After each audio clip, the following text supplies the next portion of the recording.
we want it to be productive, we want it to be valued, and we want it to be resilient.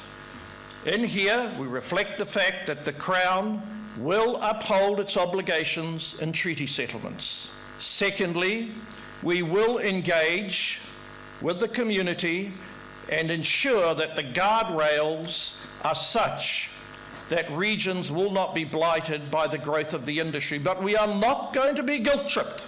We are not going to sit idly by while tiny groups believe they have an incessant power of veto to stop development in an area. This government, this minister, will never acquiesce with that outcome, irrespective if you're a Kiwi or an iwi.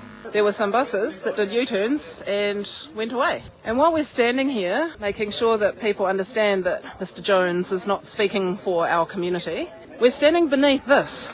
I don't know if you can see the scale of this thing up behind me. This here. It is huge.